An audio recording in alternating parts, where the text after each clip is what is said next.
Hi, my name is Peter Spinsky. I'm a biology student at the University of Tórshavn and general physics nut.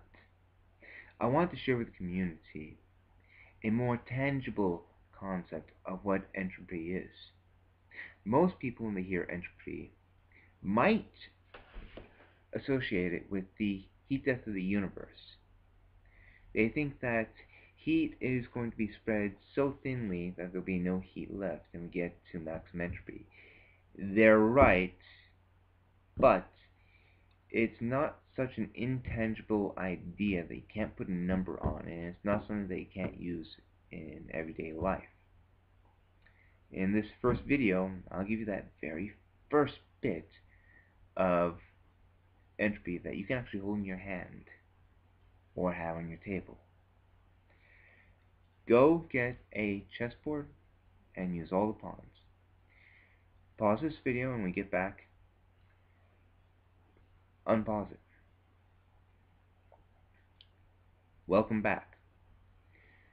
Now, put all of your pawns in this 4 by 4 square in the center of the table.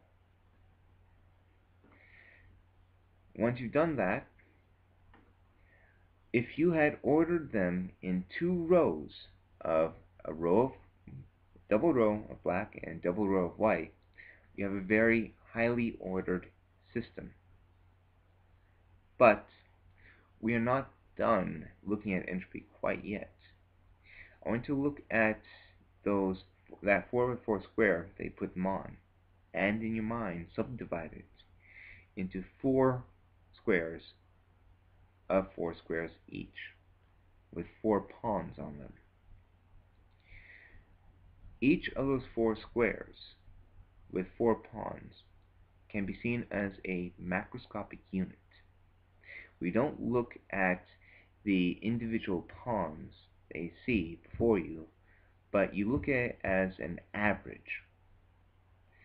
At that microscopic level, you have 4 pawns.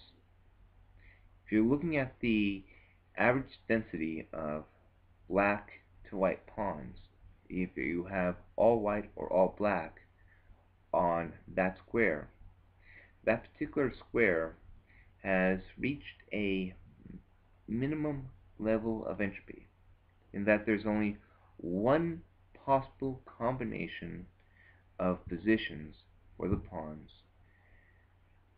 to achieve that particular density. But when I say that, I want you to remember, or I want you to keep in mind, that these pawns are not quite as individual as you think. Think of them as completely identical, interchangeable, no difference to entropy or the combination, however you move them on that 2 by 2 square. Now take a white pawn and a black pawn and exchange them. Looking at that 2 by 2 square, we have 3 of one and 1 of another. You have 4 possible combinations that achieve the same macroscopic result, same density. You just increase the entropy. And you can increase the entropy again by increasing or by evening out the density.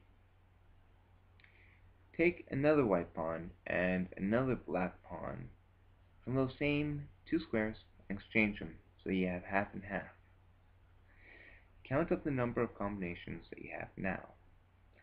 Now, after you've done that, look at the 4 by 4 square and consider how many possible combinations of positions can you arrange these 4 by 4 squares and achieve the same density, or achieve the same density of pawns by moving the individual pawns to other squares.